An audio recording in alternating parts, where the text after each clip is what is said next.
calling mere folly, then hey ho the holly. This life is most jolly. Hello, everybody, and welcome back to the Wheel of Shakespeare Challenge. I'm here with Henry, John, Sheila, and Brannon to do the impromptu works of the Bard of Stratford and Avon for you guys here every Saturday, as randomly chosen by the Wheel of Shakespeare. Henry is going to perform first for us today. Brannon is on deck. She will go after Henry. Let me bring the wheel up to find what Henry's monologue is going to be. Okay, so Henry is going to perform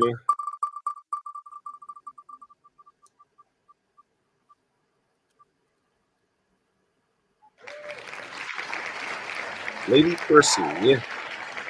That's Henry IV, Part 1, Act 2, Scene 3.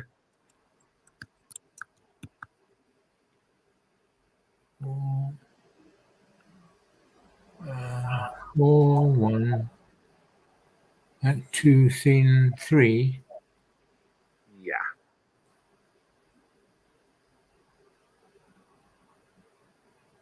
Oh my good lord, is that how it begins?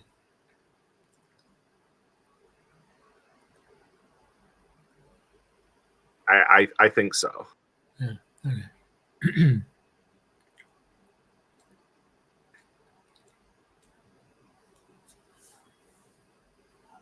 Oh my good lord, why are you thus alone? For what offence have I this fortnight been a banished woman from my Harry's bed? Tell me, sweet lord, what is it that takes from thee thy stomach, pleasure, and thy golden sleep? Why dost thou bend thine eyes upon the earth and start so often when thou sitt'st alone? Why hast thou lost the fresh blood in thy cheeks, and given my treasures and my rights of thee to thick-eyed musing and cursed melancholy? In thy faint slumbers I by thee have watched and heard thee mumber tales of iron wars, speak terms of manage, and thy bounding steed cry courage to the field, and thou hast talked of sallies and retires, of trenches, tents, of palisadoes, frontiers, parapets, of basilisks, of cannon, culverin, of prisoners' ransom, and of soldiers slain, and all occurrence of a heady fight. Thy spirit within thee hath been so at war, and thus hath so bestirred thee in thy sleep, that beads of sweat have stood upon thy brow like bubbles in the late disturbed stream. And in thy face strange motions have appeared, such as we have seen when men restrain their breath on some great sudden hest. Oh, what portents are these? Some heavy business hath my lord in hand, and I must know it, else he loves me not. Understand? Okay, thank you, Henry. Brannon is next. She hasn't been able to join us for a while, so we're glad to have her back. I'm on deck. I will perform after she does.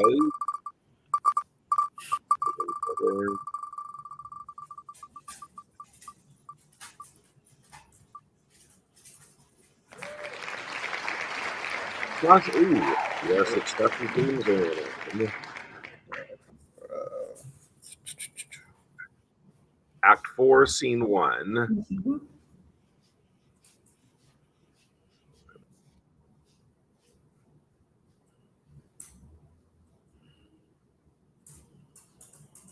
Just a minute, I'm scrolling down.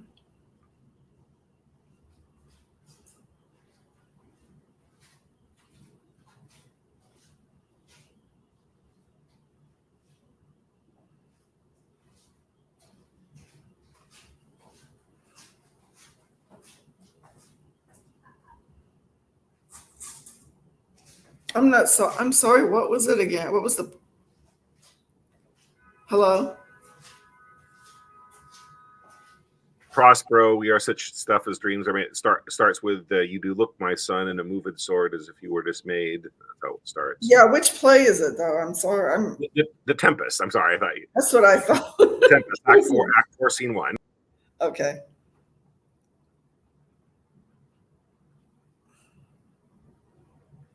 Okay, ready.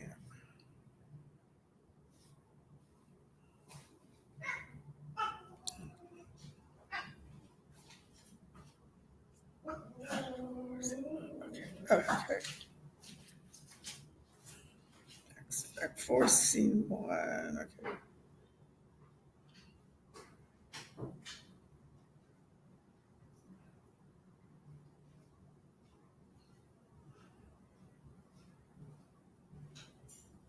Short play.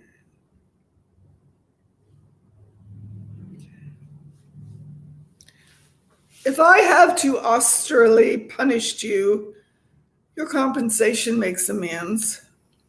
For I have given you a third of mine own life, or that for which I live, who once again I tender to thy hand. All thy vexations were but my trials of thy love, and thou hast strangely stood the test here afore heaven. I ratify this as my rich gift. O Ferdinand, do not smile at me that I boast her off, for thou shalt find she will outstrip all praise and make it halt behind her.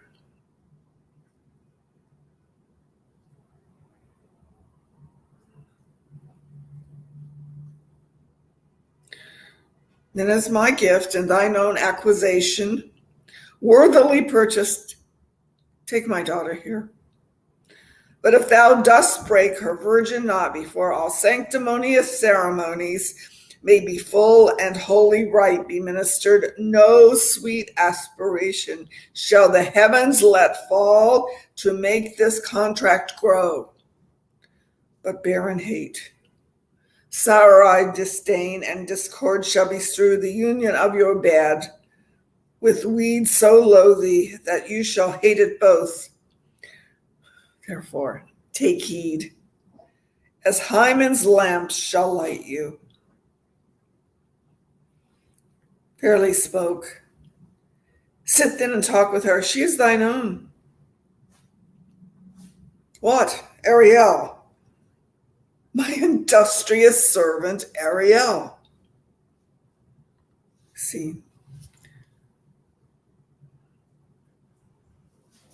Thanks. That wasn't the Prospero monologues I was expecting, but still very good. But it's the Tempest. Act 4, always good to get more variety into a game. So great. All right, so it is my turn now, and John is on deck. John will go after I perform.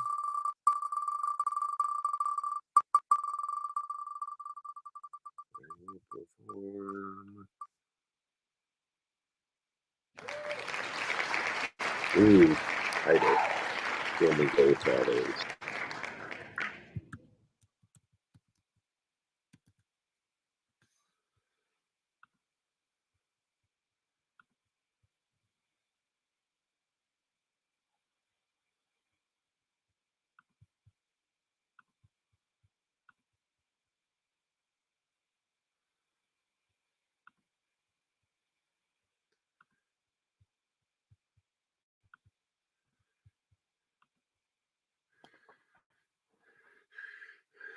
Hear me, great fathers! Noble tribunes, stay! For pity of mine age, whose youth was spent in dangerous wars, whilst you securely slept! For all my blood in Rome's great quarrel shed! For all the frosty nights that I have watched! And for these bitter tears which now you see filling the aged wrinkles in my cheeks! Be pitiful to my condemned sons, whose souls are not corrupted as 'tis thought!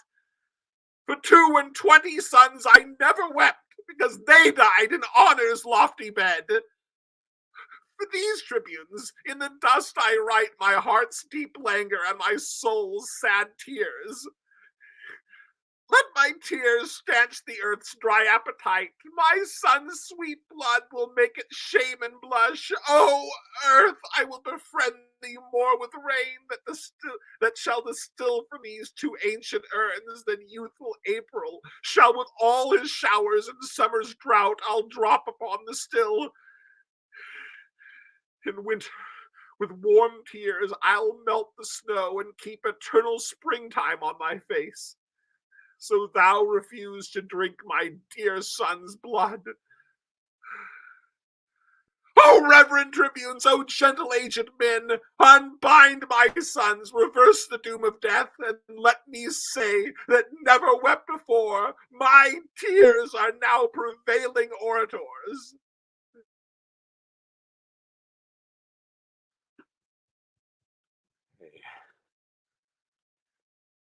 So next up we have John and then Sheila. Okay. John will be doing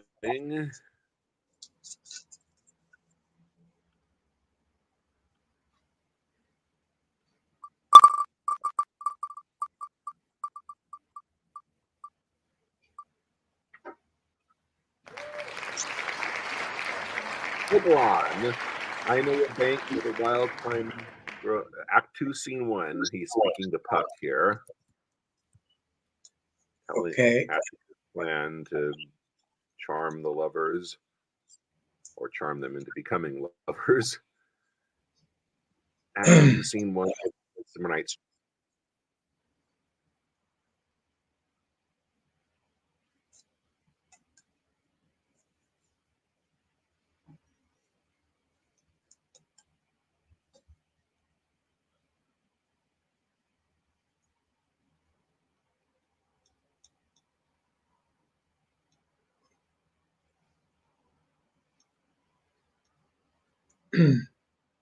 Almost there.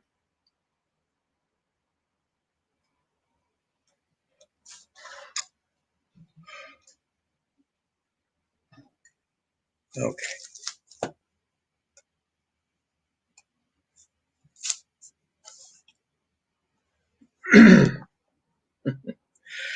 I know a bank where the wild thyme blows, where ox lips and the nodding violet grows, quite over canopied with luscious woodbine, with sweet musk roses and with eglantine. There sleeps Titania some time of the night, lulled in these flowers with dances and delight. And there the snake throws her enamel skin, weed white enough to wrap a fairy in. And with the juice of this, I'll streak her eyes and make her full of hateful fantasies. Take thou some of it and seek through this grove. A sweet Athenian lady is in love with a disdainful youth. Anoint his eyes, but do it when the next thing he espies may be the lady. Thou shalt know the man by the Athenian garments he hath on. Effect it with some care, that he may prove more fond on her than she upon her love. And look thou meet me ere the first cock crow. See? Okay, great. Thank you, John. Now we have Sheila, and then definitely have time for another round of monologues. We'll go back to we'll be Sheila, then we'll start round 2. We'll go back to Henry after her for a second round of monologues. So Henry will go after Sheila does.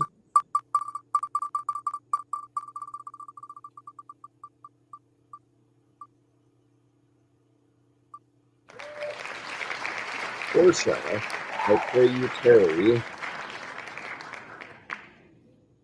This is, I think, just last week or the week before, somebody did the monologue that she does after Bassanio's chosen the correct ring, the correct box. This is the monologue she gives before he's going to choose which box. I pray you tarry. Act 3, Scene 2 of Merchant of Venice. So whenever you're ready, go. I pray you tarry. Pause a day or two before you hazard. For in choosing wrong, I lose your company. Therefore, forbear a while. There's something tells me, but it is not love. I would not lose you. And you know yourself, hate counsels not in such a quality. But lest you should not understand me well, and yet a maiden hath no tongue but thought, I would detain you here some month or two before you venture from me. I could teach you how to choose right, but I am then forsworn. So will I never be, so may you miss me. But if you do, you'll make me wish a sin that I had been forsworn.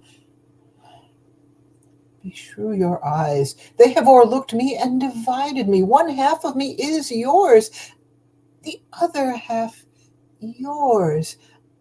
Mine own, I would say, but if mine, then yours, and so all yours. Oh, these naughty times put bars between the owners and their rights. And so, though yours, not yours. Prove it so. Let fortune go to hell for it, not I. I speak too long, but 'tis to piece the time, to eke it, and to draw it out in length, to stay you from election. Scene. Okay, thank you. Awesome. So we're back to Henry for the first monologue of round 2, and he's going to do.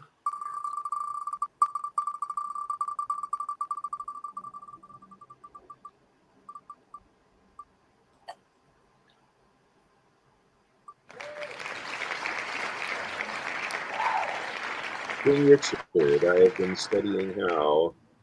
This is where he's imprisoned before they come to kill him. Richard II, Act 5, Scene 5. I believe it's the top of the scene. Yeah.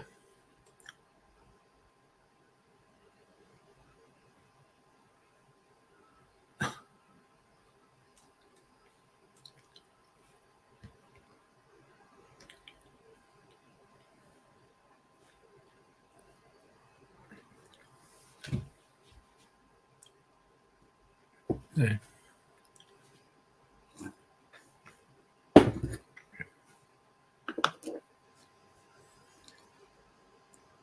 I have been studying how I may compare this prison where I live unto the world.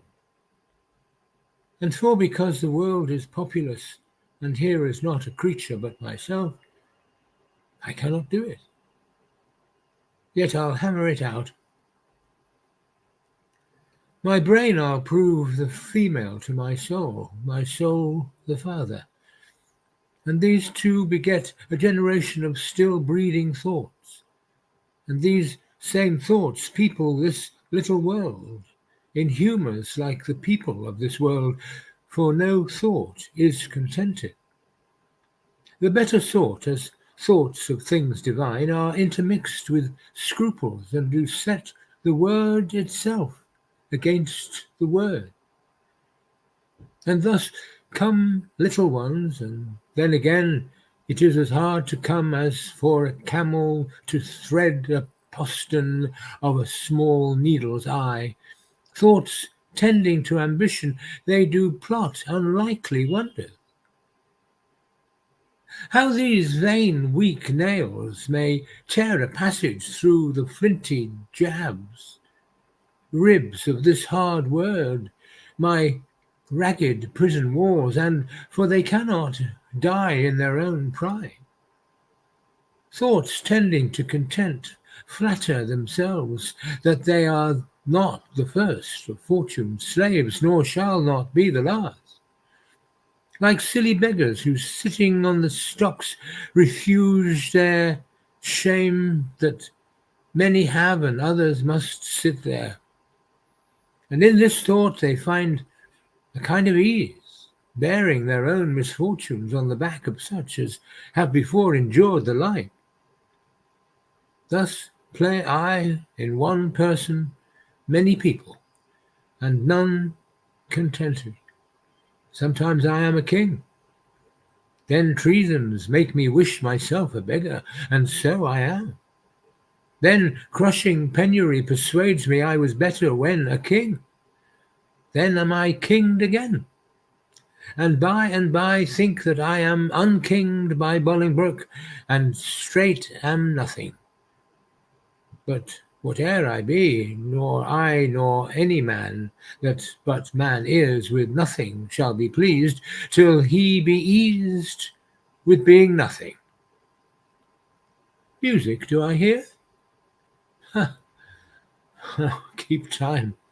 How sour sweet music is when time is broken, no proportion kept. So is it in the music of men's lives. And here have I the daintiness of ear to check time broke in a disordered string. But for the concord of my state, and time had not an ear to hear my true time broke, I wasted time. And now doth time waste me. For now hath time made me his numbering clock, my thoughts are minutes, and with sighs they gyre their watches on, and to my eyes the outward watch, whereto my finger like a dial's point is pointing still, in cleansing them from tears. Now, sir, the sound that tells me what hour it is are glamorous groans, which strike upon my heart, which is the bell. So sighs and tears and groans show minutes, times, and hours. But my time runs posting on in Bolingbroke's proud joy, while I stand fooling here. This jack of the clock, this music mads me. Let it sound no more. For though it have hope madmen to their wits, in me it seems it will make wise men mad. Yet blessing on his heart that gives it me, for 'tis a sign of love, and love to Richard is a strange brooch on this all-hating world. End of speech. Okay, great job, Henry. Brannon, you're up for round 2, and then I'm next. Brannon is going to do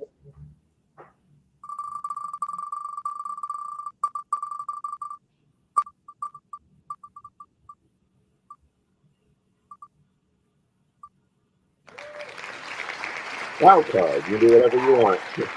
What would you like to do? Oh, okay. I'll do the lady.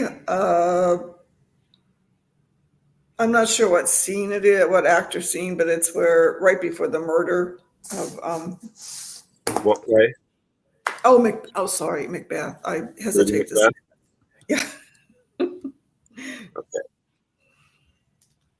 Create the banner for you here. Whenever you're ready.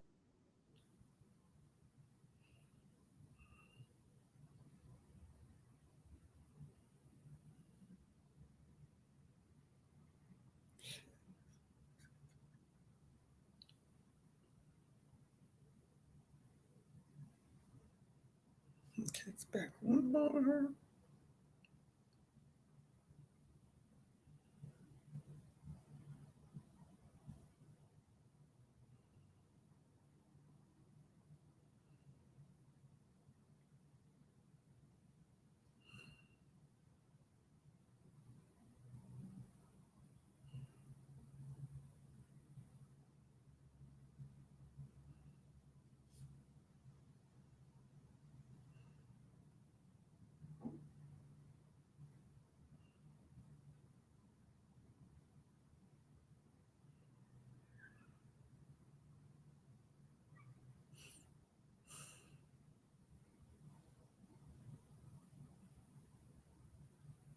Can somebody else go while I find this? Because I'm having trouble finding. Okay, I'll spin for myself and then we'll come back to you. All right. Just wasting time.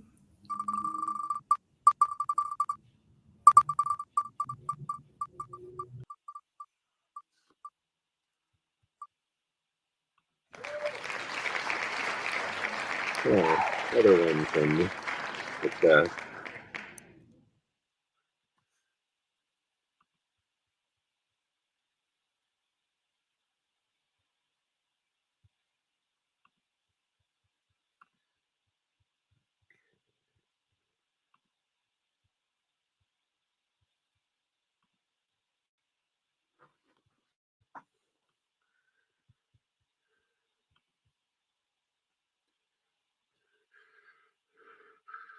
Doubtful it stood, as two spent swimmers that do cling together and choke their art. The merciless MacDonald, would that he be a rebel, for that the multiplying villainies of nature do swarm upon him. From the western isles of kerns and gallowglasses is supplied, and fortune on his damned quarrel smiling showed like a rebel's whore. But all's too weak for brave Macbeth. Well he deserves that name, disdaining fortune with his brandished steel, which stroked with bloody execution, like valor's minion carved out his passage, till he faced the slave, which ne'er shook hands, nor bade farewell to him, till he enseamed him from the nave to the chops, and fixed his head upon our battlements. As whence the sun grins his affection, shipwrecking storms and direful thunders break, so from that spring, whence comfort seemed to come, discomfort swells. Mark, King of Scotland, mark. No sooner had with valor armed compelled these skipping kerns to trust their heels, but the Norwegian lord, surveying vantage, which furbished arms and supplies of men, began a fresh assault. As sparrows eagles, for the hare, the lion, if I say sooth, I must report they were as cannons overcharged with double cracks. So they doubly redoubled strokes upon the foe, except they meant to battle in reeking wounds, or memorize another Golgotha, I cannot tell. But I am faint. My gaseous cry for help.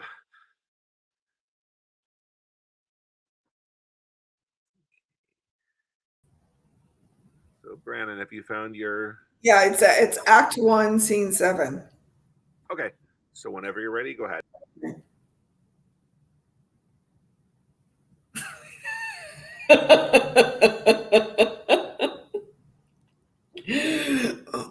Was the hope drunk wherein you dressed yourself?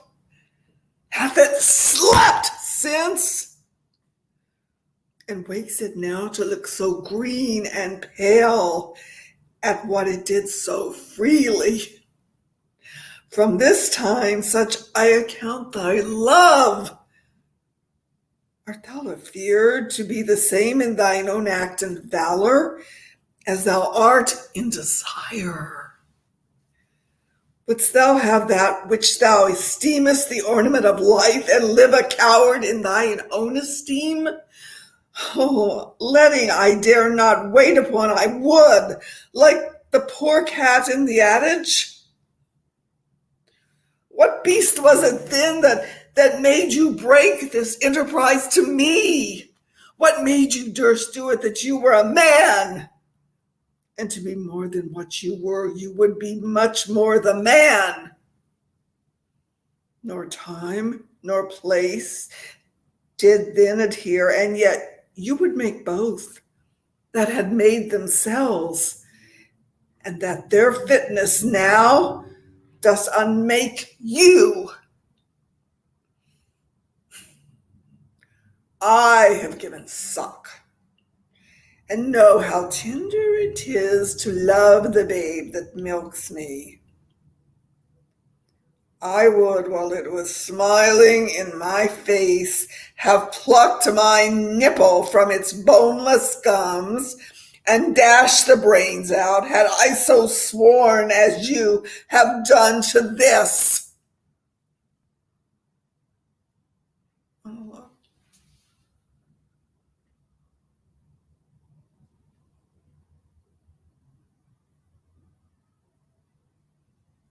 Okay, thank you, Brandon. So now we have John and Sheila, and then we will spin for scenes for the five of us. Okay, John, the second monologue is going to be...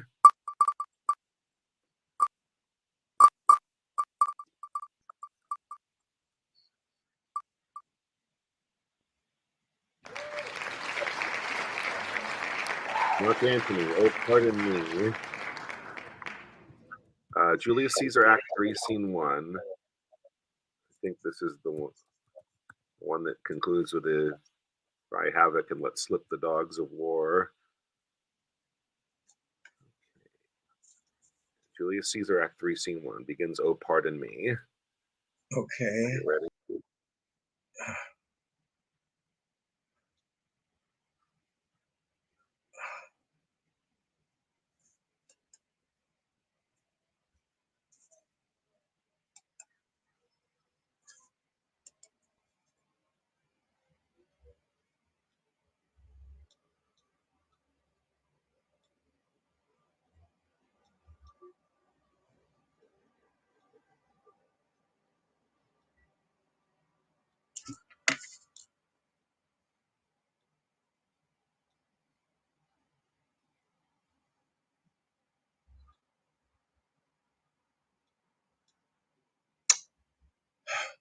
Scrolling down. I've got to be almost there.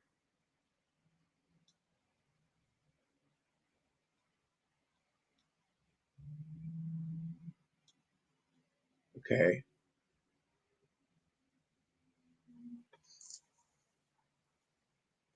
Oh, pardon me, thou bleeding piece of earth, that I am meek and gentle with these butchers. Thou art the ruins of the noblest man that ever lived in the tide of times. Woe to the hand that shed this costly blood.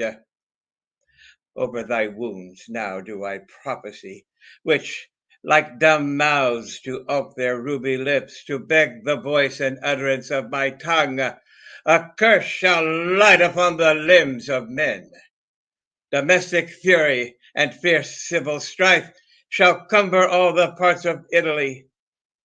Blood and destruction shall be so in use, and dreadful objects so familiar, that mothers shall but smile when they behold their infants quartered with the hands of war. All pity choked with custom of fell deeds, and Caesar's spirit, raging for revenge, with Ate by his side, come hot from hell, shall in these confines with a monarch's voice cry havoc, and let slip the dogs of war, that this foul deed shall smell above the earth with carrion men groaning for burial.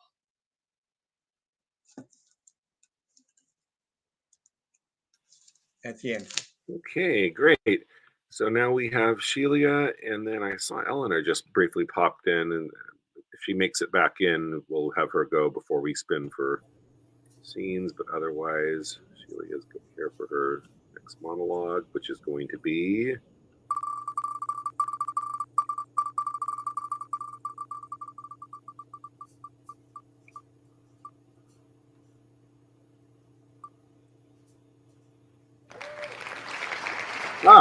two people spin wild card today, so Let's see.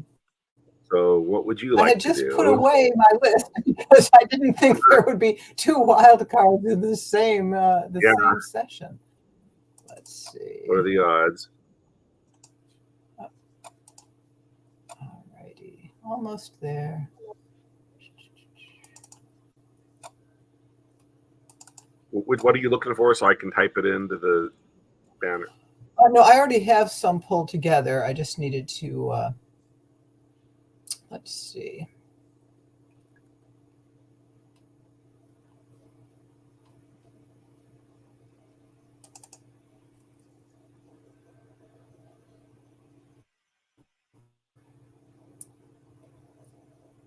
And I apologize. My computer's been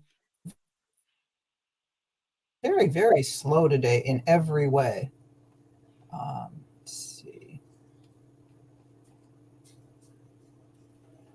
All right. I'm going to do Launce from Two Gentlemen, Act 4, Scene 4. When a man's servant shall play the cur. That one. Okay. Oh, it's funny. I've been thinking that if I ever spin wild card, that's what I was going to do. I was going to pick my dog up. let her be this co-star. Or is this the one about the dog? Yes, it is. Okay, just I was trying to wonder if it was the same one I was thinking of. Okay, so whenever you're ready, go ahead. When a man's servant shall play the cur with him, oh, look you, it goes hard. One that I brought up of a puppy, one that I saved from drowning when 3 or 4 of his blind brothers and sisters went to it, I have taught him, even as one would say precisely, thus I would teach a dog. I was sent to deliver him as a present to Mistress Sylvia from my master, and I came no sooner into the dining chamber, but he steps me to her trenches and steals her capon's leg. Oh, 'tis a foul thing when a cur cannot keep himself in all companies. I would have, as one should say, one that takes upon him to be a dog indeed, to be, as it were, a dog at all things. If I had not had more wit than he to take a fault upon me that he did, I think verily he'd have been hanged for it. Sure as I live, he has suffered for it. You shall judge. He thrusts me himself into the company of 3 or 4 gentleman-like dogs under the Duke's table. He had not been there, bless me, a pissing while, but all the chamber smelt him. Out with the dogs, said one. What cur is that, said another. Whip him out, said the third. Hang him up, said the Duke. I, having been acquainted with the smell before, knew it was crab, and goes me to the fellow that whips the dogs. Friend, quoth I, you mean to whip the dog? Ay, marry, do I, quoth he. Oh, you do him the more wrong, quoth I. 'Twas I did the thing you wot of. He makes me no more ado, but whips me out of the chamber. How many masters would do this for his servant? Nay, I'll be sworn. I have sat in the stocks for puddings he has stolen. Otherwise he'd have been executed. I have stood on the pillory for geese he hath killed. Otherwise he'd have suffered for it. Thou thinkst not of this now. Nay, I remember the trick you served me when I took my leave of Madam Sylvia. Did I not bid thee still mark me and do as I do? When didst thou see me heave up my leg and make water against a gentlewoman's farthingale? Didst thou ever see me do such a trick? Scene.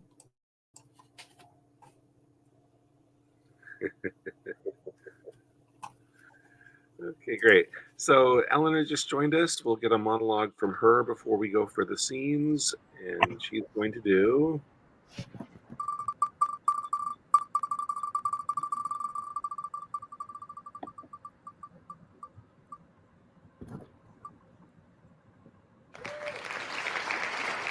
Loading the call. Come you spirit. Act 1, Scene 5.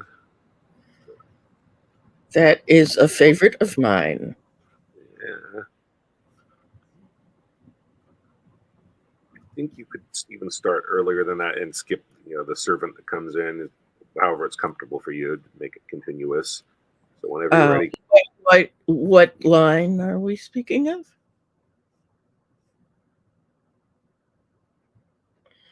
What line are we speaking of? I'm not sure. I'm just going back. It's the monologue as become you spirits, and you just use your judgment about where you're going to start. Okay.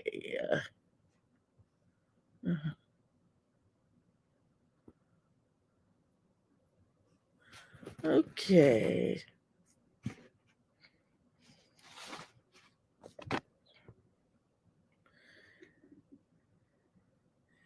They met me in the day of success, and I've learned by the perfectest report they have more in them than mortal knowledge. When I burned in desire to question them further, they made themselves air into which they vanished.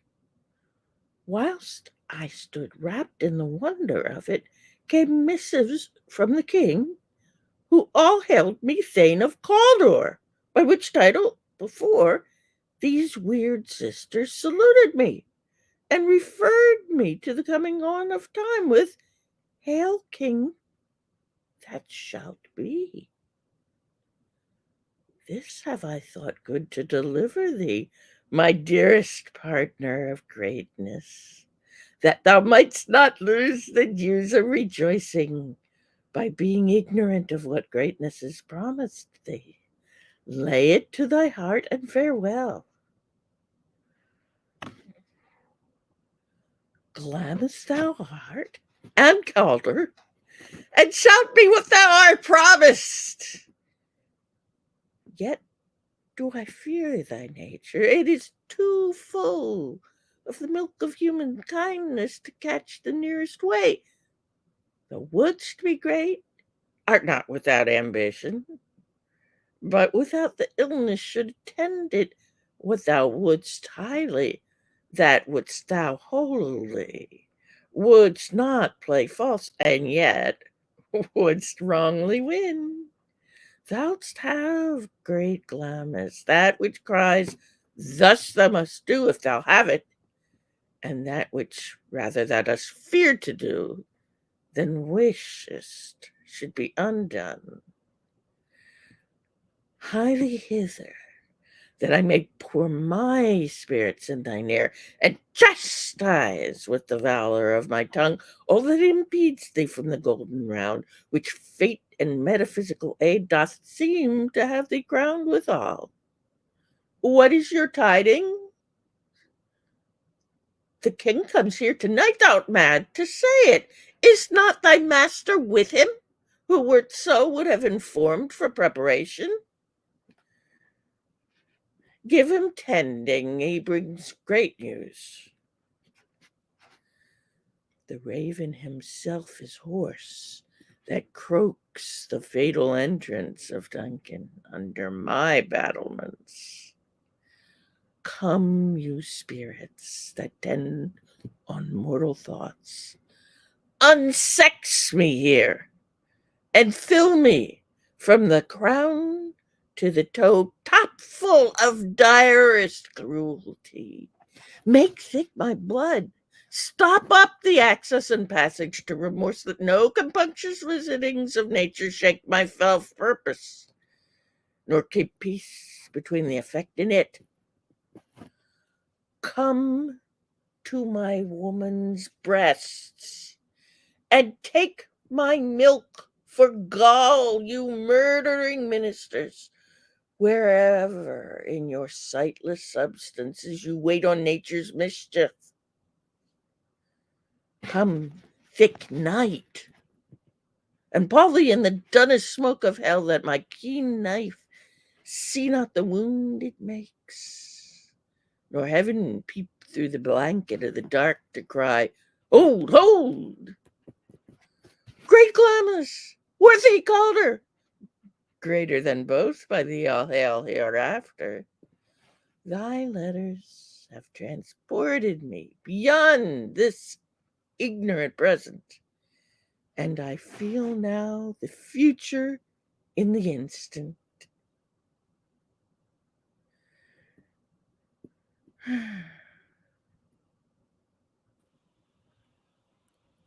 Okay, great. Thank you. So now it's time to spin for scenes, roles for the six of us. That we'll choose our roles in the order that we performed in. And okay, first scene will be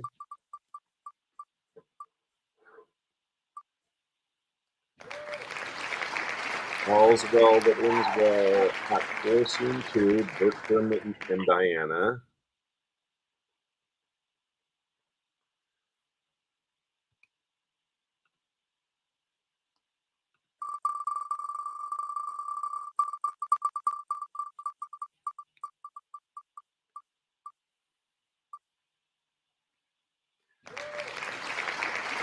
Henry V, before the battle, Act 4, Scene 1. Williams, Bates, and the king. He's disguised. And then Bates is a really small, like only a couple lines. I'll just assign that to somebody. I won't make that count as your turn to take that one. So it's gonna be Williams and Bates are the decent parts in that scene, and I'll just give Bates to someone.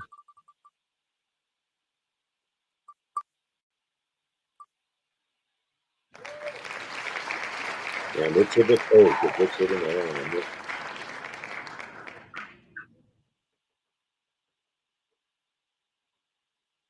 Okay, so the 6 roles for the 6 of us to choose from again will be Bertram or Diana in Act 4, Scene 2 of All's Well That Ends Well, Williams or the King in Act 4, Scene 1 of Henry V, Richard or Anne in Richard III, Act 1, Scene 2. Henry gets the first choice. What would you like? I'd love to do Richard. Is there any chance we could do that scene first? Because I have to go. Okay, that's fine.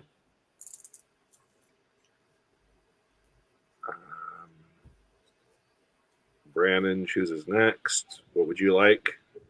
Anne and Richard. Okay, so you two will start us off. And then my choice, I'll take King Henry in the Henry V scene. And then John, what we have left, we have Bertram, Diana, or Williams. Williams.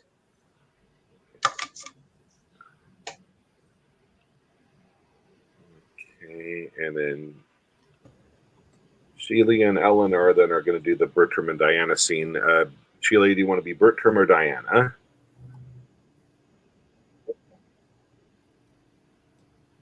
I'll do Bertram. Okay.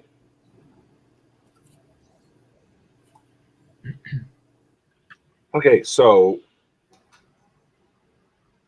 Henry has to leave, so he asked to do his scene first. We're first going to have him and Brandon are going to do Richard and Lady Anne, and then Sheila and Eleanor are going to do Bertram and Diana, and then let's see, John. Let's see.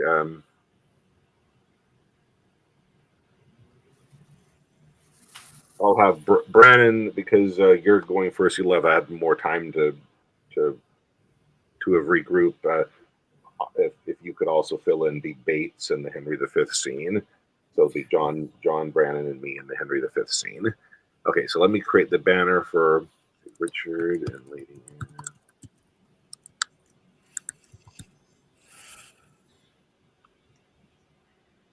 Okay, so whenever the two of you are ready, go ahead and start.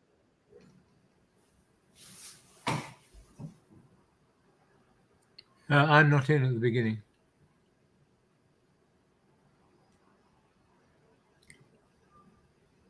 Sit down. Sit down. Your honorable load. If honor may be shrouded in a hearse, whilst I the while obsequiously lament the untimely fall of virtuous Lancaster. Poor key-cold figure of a holy king, pale ashes of the house of Lancaster. Thou bloodless remnant of thy royal blood, be it lawful that I invocate thy ghost to hear the lamentations of poor Anne, wife to thy Edward, to thy slaughtered son, stabbed by the self-same hand that made these wounds. Lo, in these windows that let forth thy eyes, I pour the helpless balm of my poor eyes.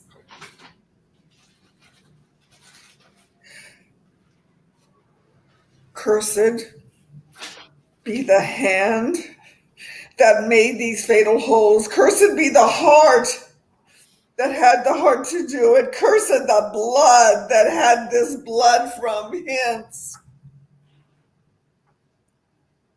More direful hap betide that hated wretch that makes us wretched by the death of thee, than I can wish to adders, spiders, toads, or any creeping venomed thing that lives. If ever he have child, abortive be it! Prodigious and untimely brought to light, whose ugly and unnatural aspect may fright the hopeful mother at the view.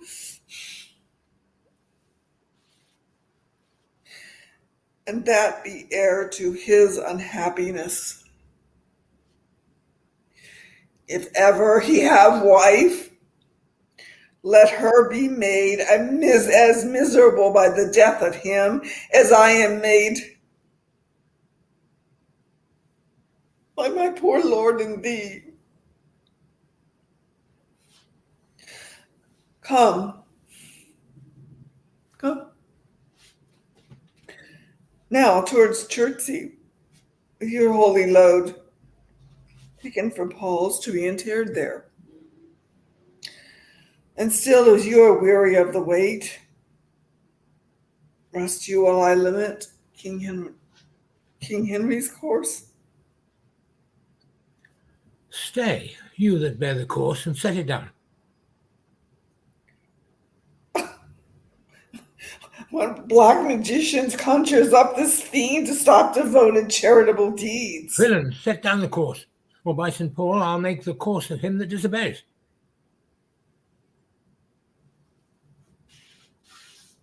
Unmannered dog, stand thou when I do command.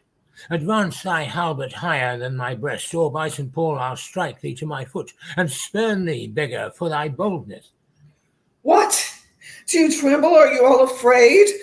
Alas, I blame you not, for your mortal and mortal eyes cannot endure the devil. Avaunt. Thou dreadful minister of hell, thou hast but power over his mortal body. His soul that canst have not. Therefore, be gone. Sweet saint, for charity, be not so cursed. Thou devil, for God's sake, hence and trouble us not. For thou hast made the happy earth thy hell, filled it with cursing cries and deep exclaims. If thou delight to view thy heinous crimes, behold this patterns of thy butchery. Oh, gentlemen, see Henry's wounds. Open their congealed mouths and bleed afresh. Blush, blush, thou lump of foul deformity, for 'tis thy presence that exhales this blood from cold and empty veins, where no blood dwells. Thy deed inhuman and unnatural provokes this deluge most unnatural. O God, which this blood made us revenge his death. O earth, which this blood drinketh, revenge his death. Either heaven with lightning strike me, strike the murderer dead, or earth gape open wide and eat him quick, as thou dost swallow up this good king's blood, which this hell-governed arm hath butchered. Lady, you know no rules of charity which renders good for bad, blessings for cursing. Villain, thou knowest no law of God nor man. No beast so fearless, but no some touch of pity. But I know none, and therefore am no beast. Oh, wonderful when devils tell the truth. More wonderful when angels are so angry. Oh, Vouchsafe divine perfection of a woman, of these supposed evils to give me leave by circumstance, but to acquit myself. thou sage diffused infection of a man, for these known evils, but to give me leave by circumstance to curse thy cursed self. Fairer than tongue can name thee, let me have some patient leisure to excuse myself. Fouler than heart can think thee, thou canst make no excuse current, but to hang thyself. By such despair I should accuse myself. And by despairing shouldst thou stand accused for doing worthy vengeance on thyself, which didst unworthy slaughter upon others? Say that I slew them not. Why, then they are not dead, but dead they are in devilish slave by thee. I did not kill your husband. Oh, why then he is alive. Nay, he is dead and slain by Edward's hand. And thou foul throat thy liest. Queen Margaret saw thy murderous falchion smoking in his blood, the which thou didst bend against her breast, but that thy brothers beat aside the point. I was provoked by her slanderous tongue, which laid their guilt upon my guiltless shoulders. Thou wast provoked by thy bloody mind, which never dreamt on aught but butcheries. Dost thou not kill this king? I grant thee. Dost grant me, hedgehog? Then God grant me, too, thou mayest be damned for that wicked deed. Oh, he was gentle, mild, and virtuous. The fitter for the King of Heaven that hath him. He is in heaven. Well, thou shalt never come. Let him thank me that helped to send him thither, for he was fitter for that place than earth. And thou unfit for any place but hell. Yes, one place else, if you will hear me name it. Some dungeon. Your bedchamber. Ah! I'll rest betide the chamber where thou liest. So will it, madam, till I lie with you. Oh, I hope so. I know so. But, gentle Lady Anne, to leave this keen encounter of our wits and fall somewhat into a slower method is not the cause of the timeless deaths of these Plantagenets, Henry and Edward, as blameful as the executioner. Thou art the cause and most accused of her effort. Your beauty was the cause of that effect. Your beauty, which did haunt me in my sleep, to undertake the death of all the world, so I might live 1 hour in your sweet bosom. If I thought that, I tell thee, homicide, these nails should rend that beauty from my cheeks. These eyes could never endure sweet beauty's wreck. You should not blemish it if I stood by. As all the world is cheered by the sun, so I by that. It is my day, my life. Black night o'ershade thy day, and death thy life. Curse not thyself, fair creature, thou art both. I would I were to be revenged on thee. It is a quarrel most unnatural to be revenged on him that loveth you. It is a quarrel just and reasonable to be revenged on him that slew my husband. He hath bereft thee, lady, of thy husband, did it to help thee to a better husband. His better doth not breathe upon the earth. He lives that loves thee better than he could. Name him. Plantagenet. Why, that was he. The self-same name, but one of better nature. Where is he? Here! Why dost thou spit at me? Would it were mortal poison for thy sake. Never came poison from so sweet a place. Never hung poison on a fowler-lived toad. Out of my sight. Thou dost infect my eyes. Thine eyes, sweet lady, have infected mine. Would they were basilics to strike thee dead. I would they were, that I might die at once, for now they kill me with a living death. Those eyes of thine from mine have drawn salt tears, shamed their aspect with store of childish drops. These eyes that never shed remorseful tear, no, when my father York and Edward wept, to hear the piteous moan that Rutland made when black-faced Clifford shook his sword at him, nor when thy warlike father, like a child, told the sad story of my father's death, and 20 times made pause to sob and weep, that all the standers by had wet their cheeks, trees bedashed with rain. In that sad time my manly eyes did scorn and humble tear. And what these sorrows could not thence exhale, thy beauty hath, and made them blind with weeping.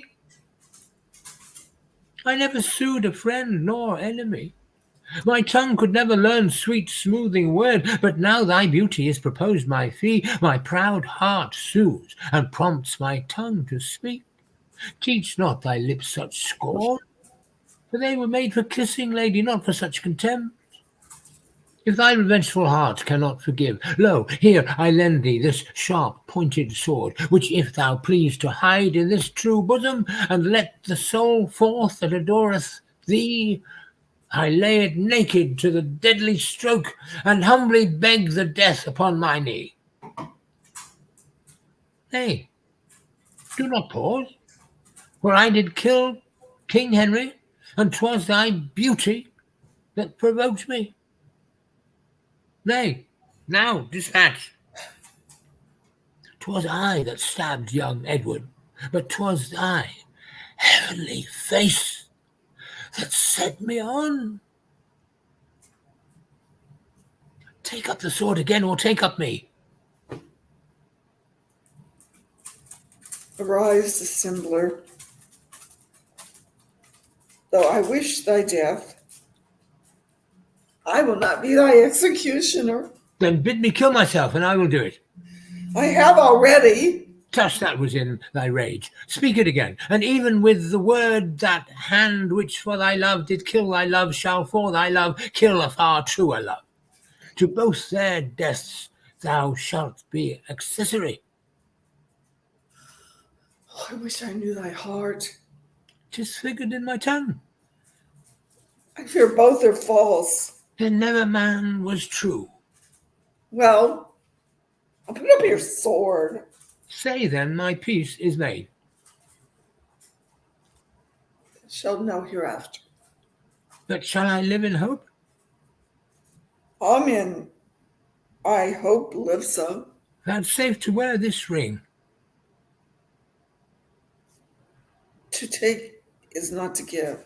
Look how this ring encompasseth thy finger. Even so thy breast encloseth my poor heart.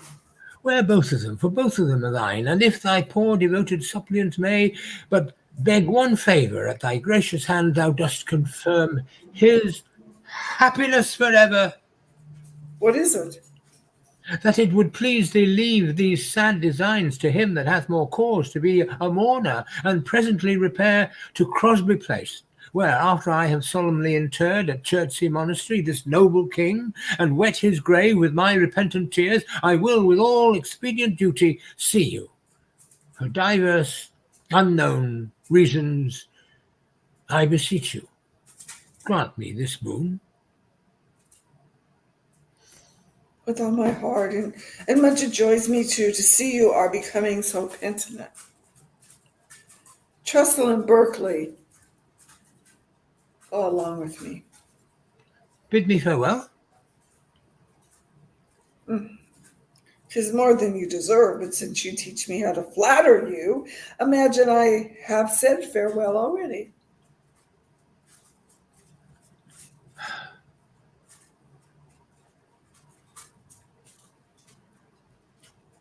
Should we stop there?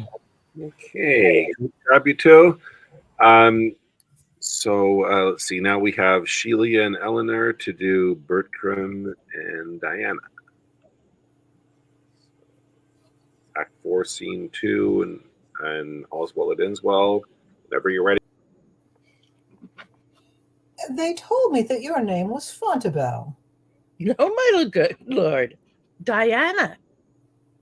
Ah, titled goddess, and worth it with addition. But fair soul, in your fine frame hath love no quality? If quick fire of youth light not your mind, you are no maiden, but a monument. When you're dead, you should be such a one as you are now, for you are cold and stem. And now you should be as your mother was when your sweet self was got. She then was honest. So should you be. No, my mother did but duty, such, my lord, as you owe to your wife. No more that. I prithee do not strive against my vows. I was compelled to her. But I love thee by love's own sweet constraint, and will forever do thee all right of service. Hey, aye. So you serve us till we serve you. But when you have our roses, you barely leave our thorns to prick ourselves and mock us with our bareness. How have I sworn? 'Tis not the many oaths that makes the truth, but the plain single vow that is vowed true. What is not holy that we swear not by, but take the highest to witness. Then pray you, tell me, if I should swear by God's great attributes, I loved you dearly, would you believe my oaths when I did love you ill? This has no holding to swear by him whom I protest to love that I will work against him. Therefore your oaths are words and poor conditions, but unsealed, at least in my opinion. Change it, change it. Be not so wholly cruel. Love is holy, and my integrity's ne'er known the crafts that you do charge men with. Stand no more off, but give thyself unto my sick desires, who then recover. Say thou art mine, and ever my love, as it begins, shall so persever. I see that men make gropes in such a scar that we'll forsake ourselves. Give me that ring. Uh, I'll lend it thee, my dear, but have no power to give it from me. Will you not, my lord? It is an honor longing to our house, bequeathed down from many ancestors, which were the greatest obloquy in the world, and me to lose. Mine honors such a ring. My chastity's the jewel of our house, bequeathed down from many ancestors, which were the greatest obloquy in the world in me to lose. Thus your own proper wisdom brings in the champion honor on my part against your vain assault. Here, take my ring, my house, mine honor, yea, my life be thine, and I'll be bid by thee. When midnight comes, knock at my chamber windows. I'll order take my mother shall not hear. Now will I charge you in the band of truth. When you have conquered my yet maiden bed, remain there but an hour, nor speak to me.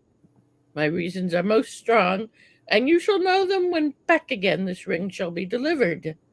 And on your finger in the night I'll put another ring, that which in time precedes may token to the future our past deeds. Adieu till then fail not. You have won a wife of me, though there my hope be done. Heaven on earth I have won by wooing thee. For which live long to thank both heaven and me. You may so in the end. My mother told me just how he would woo, as if she sat in his heart. She says all men have the like oaths. He had sworn to marry me when his wife's dead, therefore I'll lie with him when I am buried. Since Frenchmen are so braid, I marry that will, I live and die a maid. Only in this disguise I think it no sin to cozen him that would unjustly win.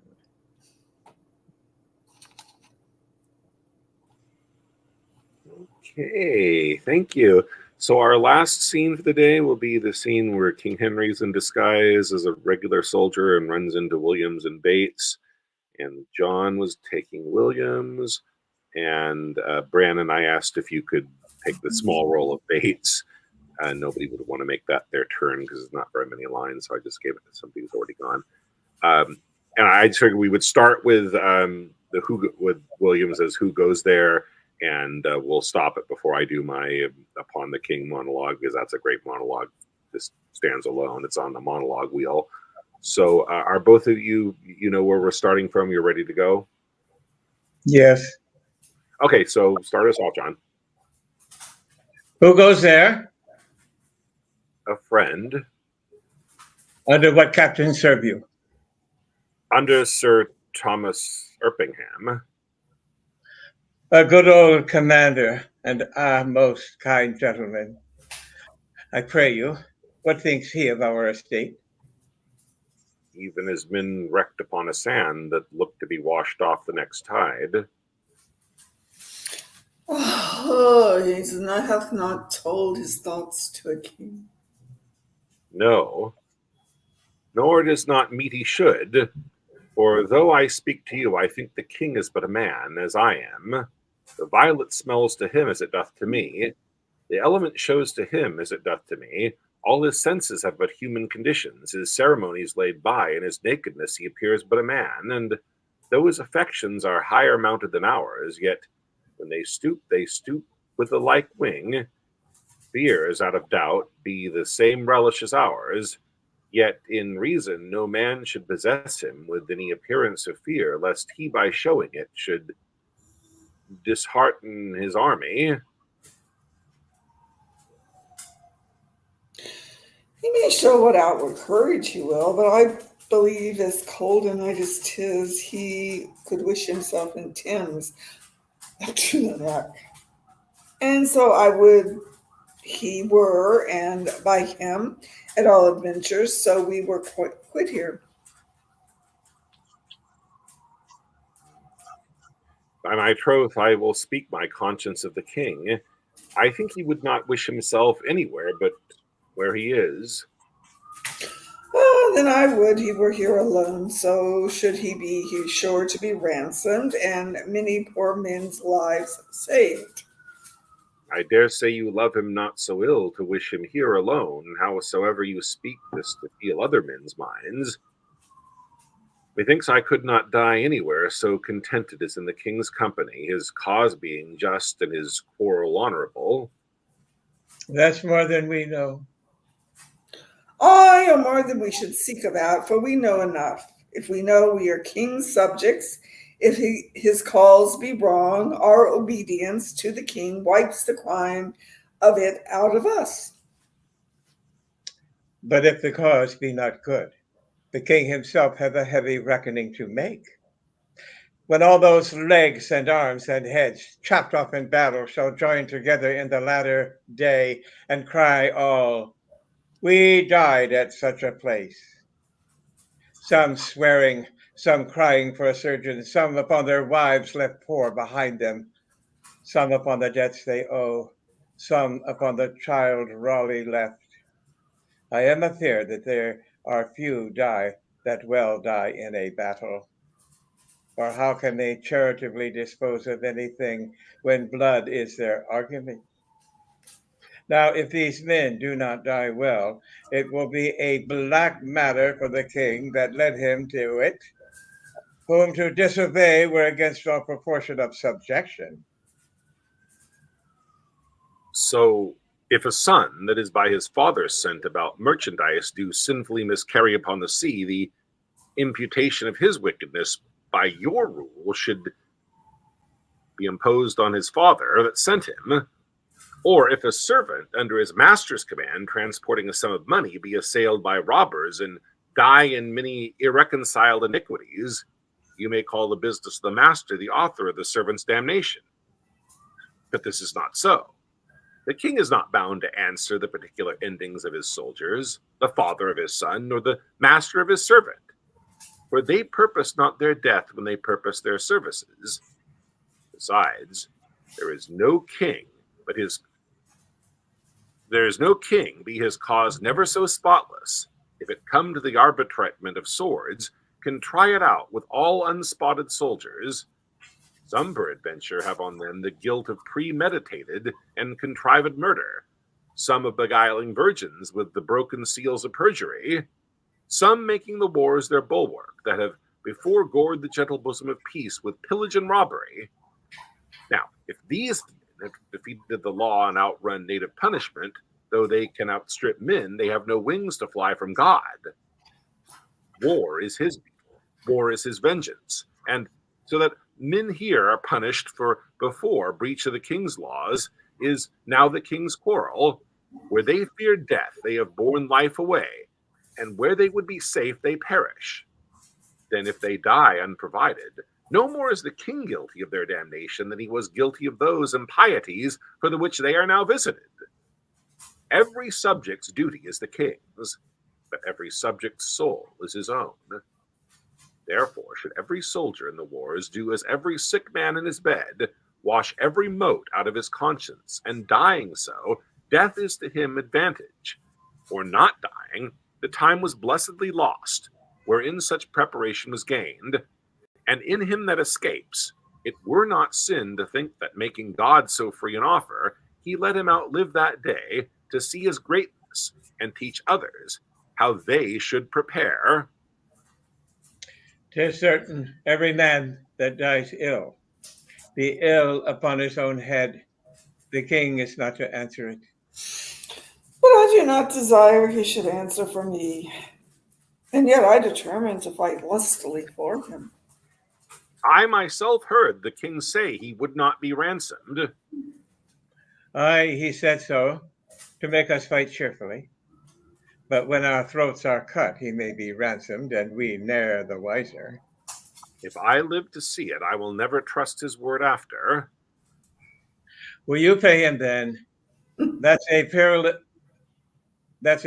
shot out of an elder gun that a poor and private displeasure can do against a monarch. You may as well go about to turn the sun to ice with fanning in his face with a peacock's feather. You'll never trust his word after. Come, 'tis a foolish saying. The reproof is something too round. I should be angry with you if the time were convenient. Well, let it be a quarrel between us, if you live. I embrace it. How shall I know thee again? Give me any gage of thine, and I will wear it in my bonnet. Then, if ever thou darest acknowledge it, I will make it my quarrel. Well, here's my glove. Give me another of thine. There. This will also wear in my cap. If ever thou come to me and say after tomorrow, this is my glove, by this hand I will take thee a box on the ear. If ever I see it, I will challenge it. Thou darest as well be hanged. Well, I will do it, though I take thee in the king's company. Keep thy word. Fare thee well.